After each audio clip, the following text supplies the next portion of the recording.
everything, television sometimes takes a long time, especially if you have to animate. And so she was 6 by the time I actually aired. She was sitting right then, again, speaking of like double takes and triple takes, we were in this restaurant where they had a bunch of TVs, and she was just like sitting next to me, hanging out, and she was like, wait. And then she just accepted it. It was great. So I was very excited because I sort of got to see it through her eyes. Oh, that's cool. Yeah. Oh gosh, I was super excited because the Mr. Rogers documentary came out the same time that I was auditioning in my final callbacks, and I remember seeing the documentary during my final week of callbacks, and then being so afraid to say I want this job out loud because I've never wanted a job more, and I never thought I would ever utter those words that I want to be in children's television, and it's the best job of my life. I remember I was on a cruise ship visiting my wife, who was doing Jersey Boys on Norwegian at the time, and I got a call somewhere between Vancouver and Alaska, and there was no service, and I had my phone with me just because, we're glued to them, and all of a sudden I get a phone call, and everything else was a blur up until I called my little sister, and I told her, yeah, so I got the job, and she was like, of course you did. Hey everyone, I just found a clue.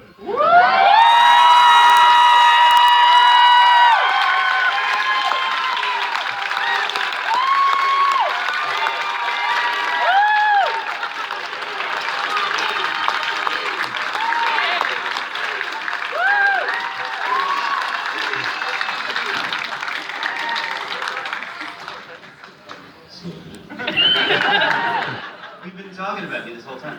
Now it's all I was like, what is Donovan saying about me? We all agreed, everyone in the room voted, they said whoever sits at the end has to pay the bill. Yep. I ordered the lobster. They were just telling a story about how they got Blue's Clues. You want to tell your story really quick? Yeah, I imagine it's sort of similar to yours. Josh's is the most unique, and I think the most special in a lot of ways. But I was just a struggling, pretentious actor in New York City. I was pretentious. Yeah. And Blue's Clues was one of the very first auditions I had. And I was doing voiceover work at the time. And I assumed that Blue's Clues was to be the voice of an animated character. Right? So because it was like an animated show. And when I got to the audition, there was a camera in the room. And I thought, oh. And I looked at the script, and it looked very much to me like a game show. Like, which one is the triangle? You guessed it. Good job. And I was like, oh, no.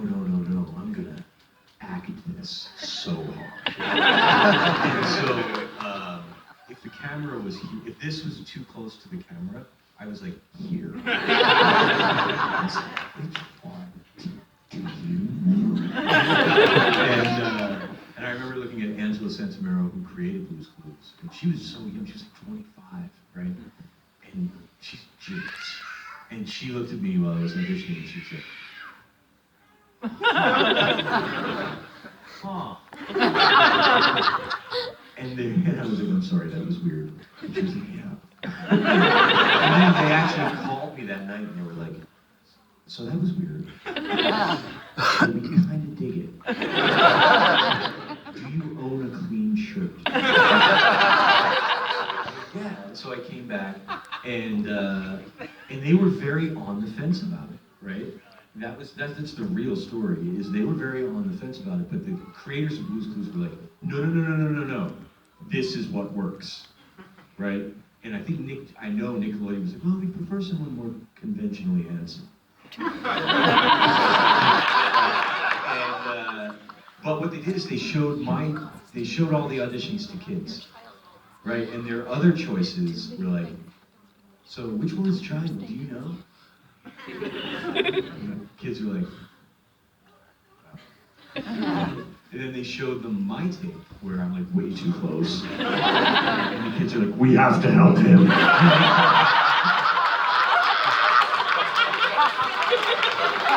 So the truth of the matter is, You guys got me the job.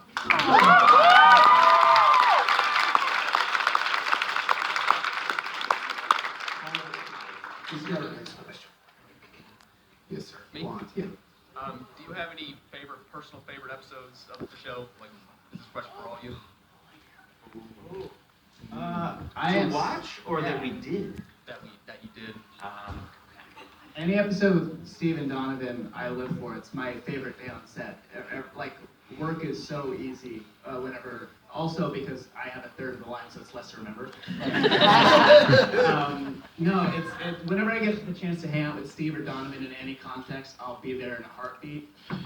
So any episode that is with them, honestly. Yeah, new phase. It's good. I still think of the moment where it's like, notebook fun, notebook fun, notebook fun. It's pretty great. I never had a favorite. People used to ask me this for 20 years, and I never had a favorite. I just had favorite moments. But now I have a favorite. I don't know if it didn't air yet, but there's one about the mystery of the stolen thinking chair. No spoilers. And I won't give it no spoilers. But it's one of the ones where we got to do together. Mm-hmm. That was And Steve, you directed it. Did you write and direct? Yeah, I wrote it in there. He wrote and directed. But there's some tremendous Josh work in it and some extraordinary Joe work in it. So I agree 100% with what Josh said. I've never loved being Steve more than in a reboot because I have no responsibility. It is like we actually do get along and we are actually friends. I really enjoy working with these guys. And I agree with you. Oh, tidbit about that without giving anything away. That episode is one of the few times there is a person in a green suit somewhere hiding on set that you never see. Was that Sam? No, it was Jason. Oh, Jason. Oh, okay, yeah. And he's like 1,000,000 feet tall. Yeah, So there's so much screen. Yeah. That's pretty funny. For the record, just when I did the show and when Jonathan did the show, we didn't have people in green suits. As technology progresses. All right. This is so tough. Yes, ma'am. You right there. What was your favorite scene to film for the movie? Okay, so there's one that never aired. So there's one that was cut. And honestly, any scene from the movie, I've always wanted to film a movie on set, on location. And that was the dream. So the entire movie is just like living the dream. I'm so grateful for it. But there is one moment that was cut, and we thought it was going to be cut, and we were like, it's probably going to be cut, but we'll enjoy it. The week we filmed it was my wife and I's 5th year wedding anniversary. And I proposed to her at Bethesda Fountain under the guise of doing a dance reel. And then at the end, on the last take, I proposed to her. In the movie, we get to redo that entire thing. I don't propose to her. She's just in like a Gene Kelly movie, how there's just a dream ballet. There's an entire dance at Bethesda Fountain that is just so beautifully shot, and I got to spend that with my wife for 5 years at that point. And so that's my favorite scene. Did they ever give you that? No. If you want to see it, flood the boards. I would love to see it. That might, if there's going to be the DVD coming out or whatever. Oh, I wonder if hopefully. that's going to come out. Hopefully. I saw the dailies of that. They showed me Yeah, it looked beautiful. It's amazing. I loved watching that because you don't really get to see exactly like what Josh is capable of on the television show. Dude is amazing. He can like float, fly, move, and it's like, and the other part about it is how quickly he learns it. I'm filled to the brim with jealousy every time I see it. It's that movie is very special because you get to see like full Josh. It's pretty awesome. That was cool to see in person and impressive because it's like the professional dancers, they're all amazing. Their talent is spectacular. What about you, Donna? What was your favorite scene? Was it the spiral? The spiral? Actually, I have another thing that didn't make it into the movie.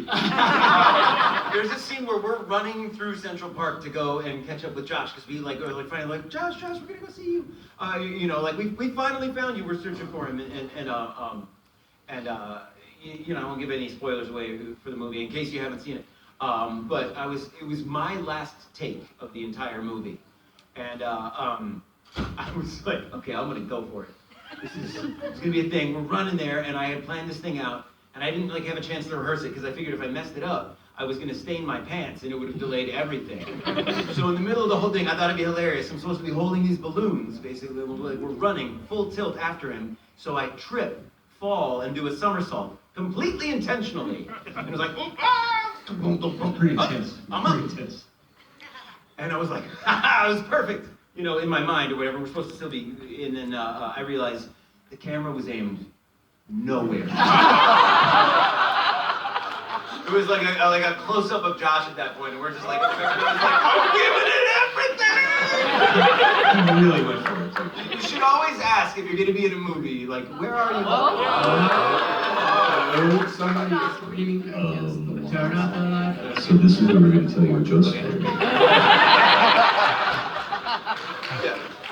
So before the lights went out, did anyone else think that story was going in a very different direction than he said? Wait, what? I was going to do this crazy thing, but I was afraid I'd stain my pants. You know, sometimes you gotta face your fears. You might stain your pants. I didn't even get grass stain. I didn't grass stain my pants. Steve, did you answer? Favorites? Probably the scene with Donovan in the soda fountain shop.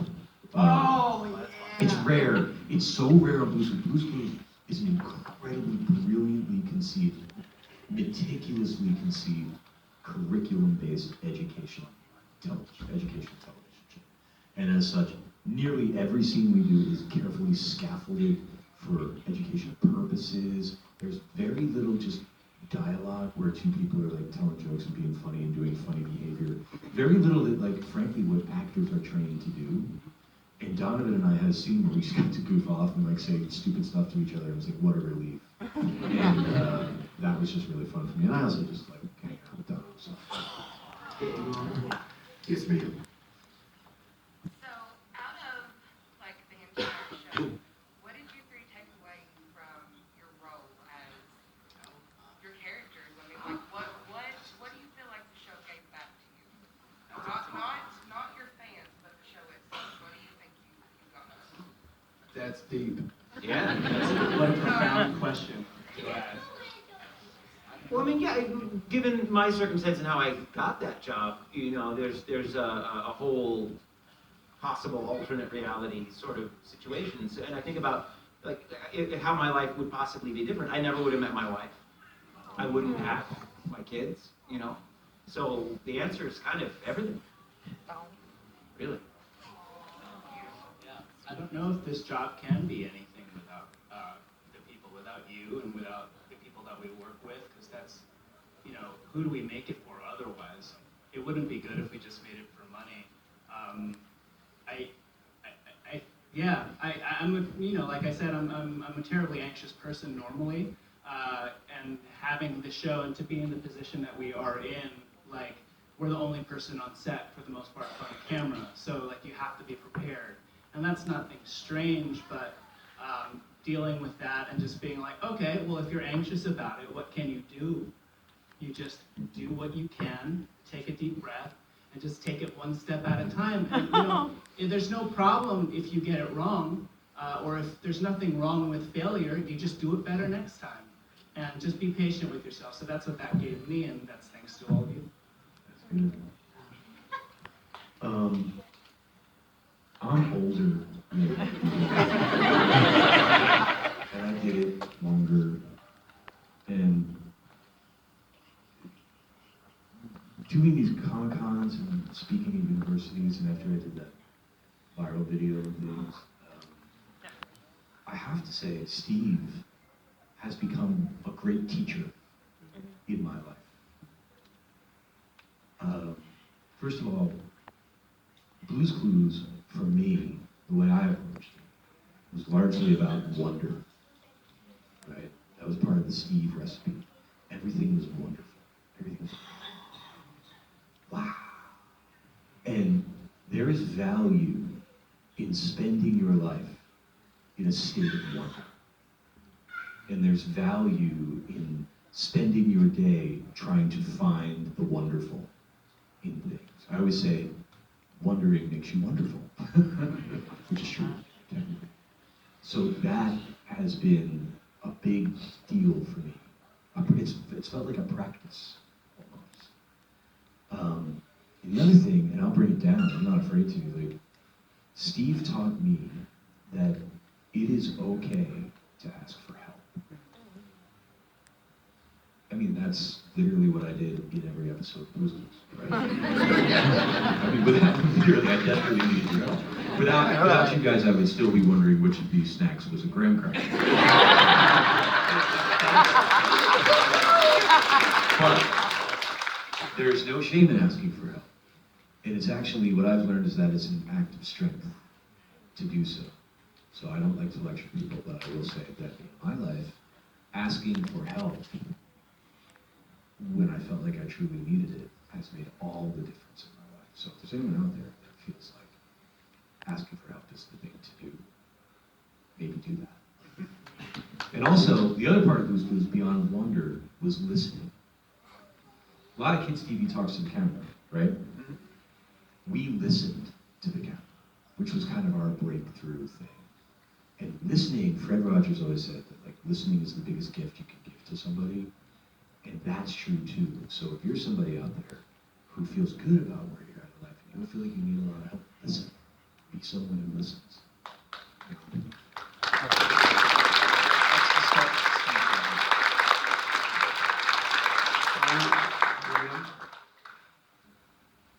I was wondering which character is your favorite? How is it as actors? Hold on, I'm right here first, and then you, yeah, right here. Yeah, Oh, I'm so sorry. no, it's okay, go ahead. I was wondering what was your favorite character on Blues Clues? Oh. Steve and Josh. Steve and Josh.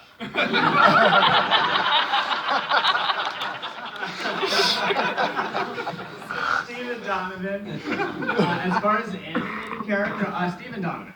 Hands down. Steve and Donovan. A little bit of Josh. I love myself. But Steve and Donovan. When I was super nervous on my first day of set, and then I saw them film their scenes together, and they reminded me to play.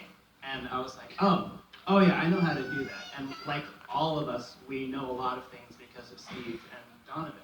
So Steve and Donovan. And if we're talking about animated characters, I love me some Slippery Soap. I met Slippery's mom in Connecticut recently. Slippery Soap is now a professor of organic chemistry.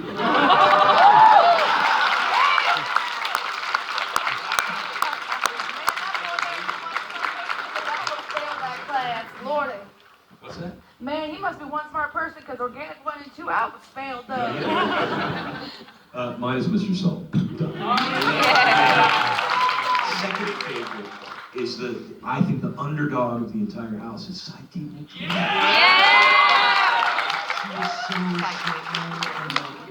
I'm so shy. But the girl who played Side Table had this crazy, amazing, ferocious singing voice.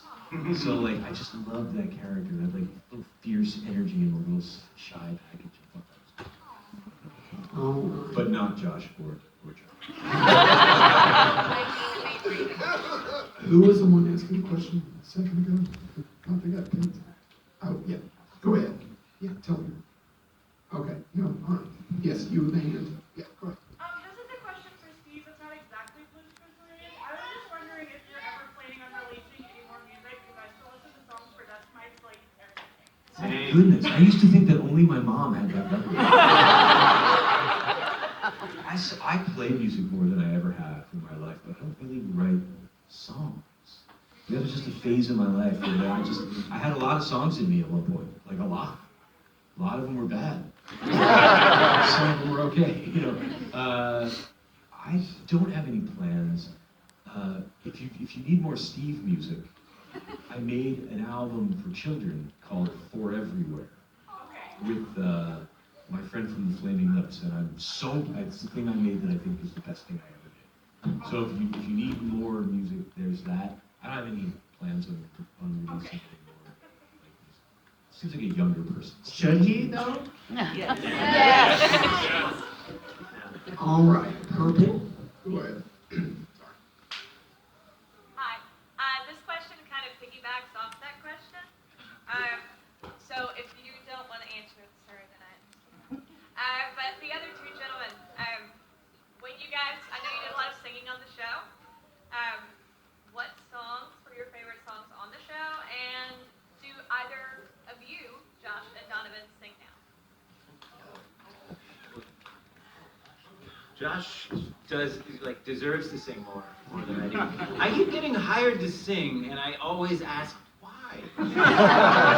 You know, The three of us. I don't know. It's really because I can carry a tune in a very large bucket. If the bottom is flat, like my singing. No, I mean because I sing. I do a voice on a show called Gabby's Dollhouse. Where my character's name is Cat Rat. Every now and again he sings. And I don't know. So I love singing like in his voice because he can be like almost like show tunes where he's like yeah. It's a lot of fun. I don't know about albums because I don't like I don't hear music the same way these gentlemen do. You know, it's a skill you can work on, but also there's some innate abilities in terms of just how much you hear. I love listening to an album with Steve because we what was it?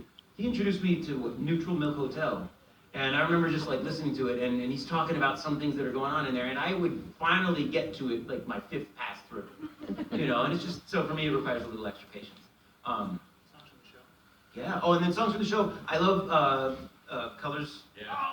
Colors song. Colors Everywhere, and I really like the Alphabet Train song. I like that one. And then my friend J. Walter Hawks. So I'll give you three. There were the songs from the Joe Show where I got to sing like as Little Red Riding Hood and being a duck. You know, it was a lot of fun. Oh my gosh. All right. Favorite song from the show, Colors, Colors Everywhere, is so good. Planet Song is so good. I'm trying to think of things that aren't, there are songs from my version of the show that I love. I don't know what has been released and what hasn't been released and who's singing at the time, but there's a lot of really great music. Maybe that has to do with ice cream. So keep an eye, right? That was really good. I wrote those. Oh, you wrote it? I wrote a rap. Oh, I'm in the rap game. that's right. Yeah, that's right. So I guess that's That's the one that, are we thinking of the same one? I think so. I think so. Not out yet. Not out yet, but I love those.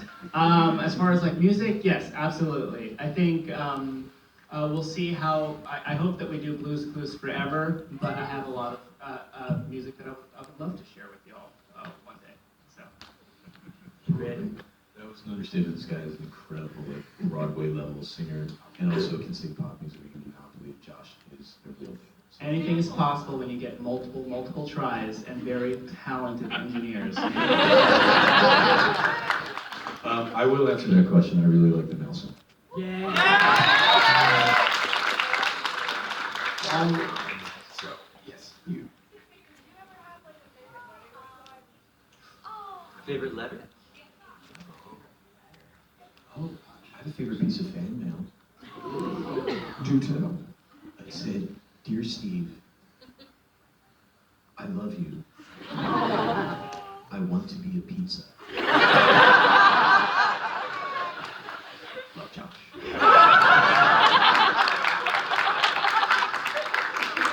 I was gonna say, you cut that.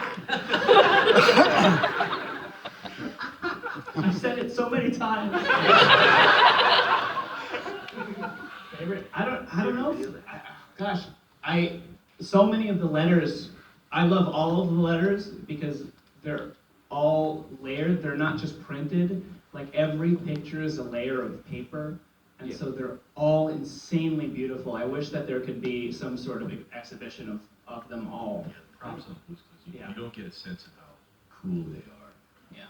On camera, they're all meticulously handmade. They're amazing. And does Sam makes all this? Sam and Mike. Oh, Sam and Mike, yeah, amazing. And in our house there was a woman named Christina Maria Opria who would make them all. And she was Everything that we had to handle by hand, she was making. Like, I don't know, it was, yeah, they were beautiful.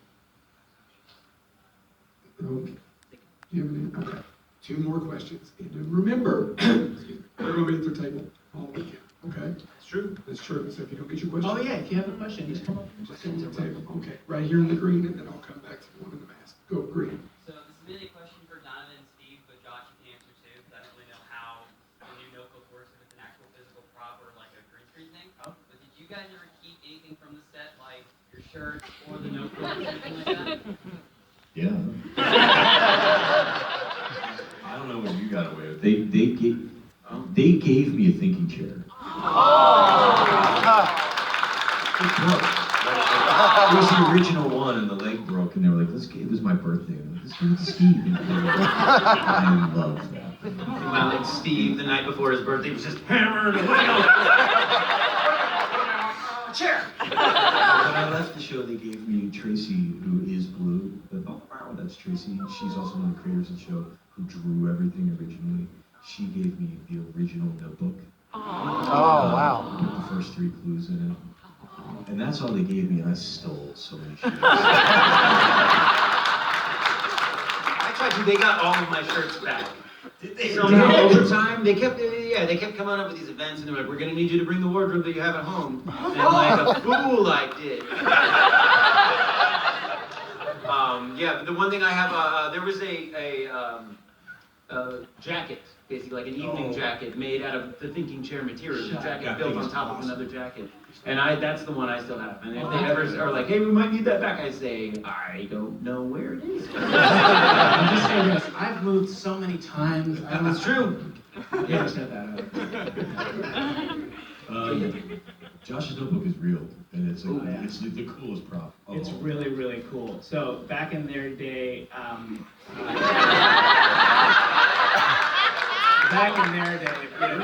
before the internet, they had to do a lot more work. Like the skill that they had to bring into every day to make sure that they got the take. Were you on film? Or? Oh, yeah, Crazy question. They would crank the camera. They would crank the camera. They had to record all the videos.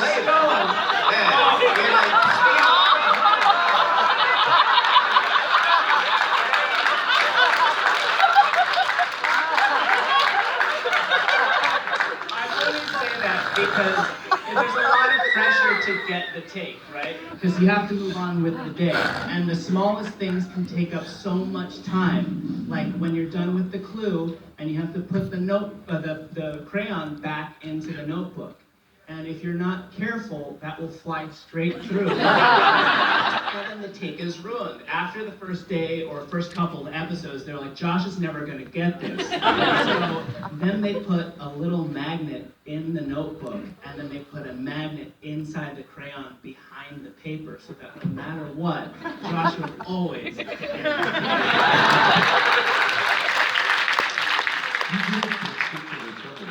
I did struggle with that. Like I said, just because, you know. All right, let's grab the last question. Yes, Matt, stand up.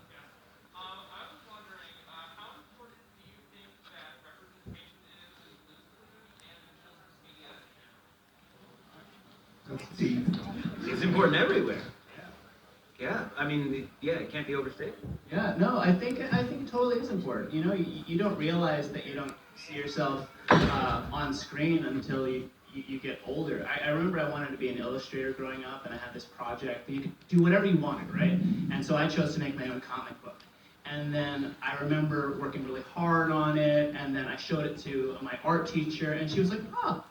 I was like, oh, what? And she's like, no, it's great. She's like, you know, typically people draw a superhero in their own image, and I didn't.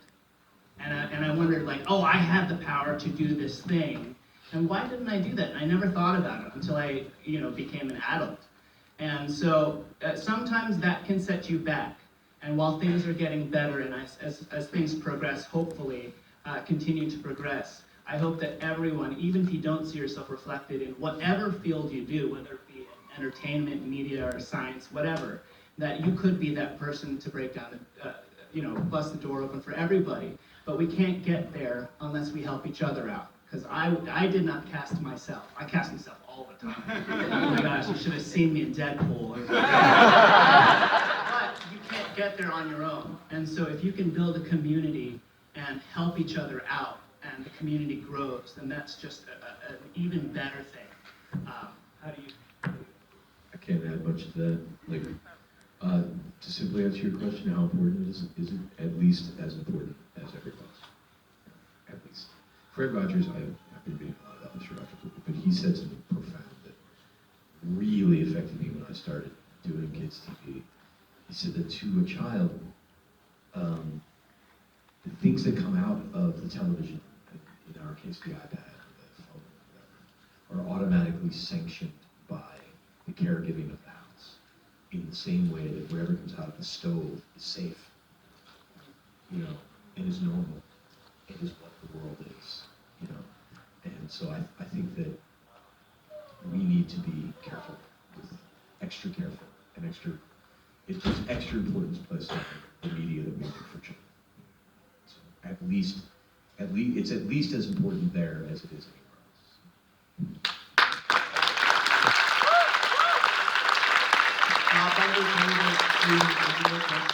Thank you so much.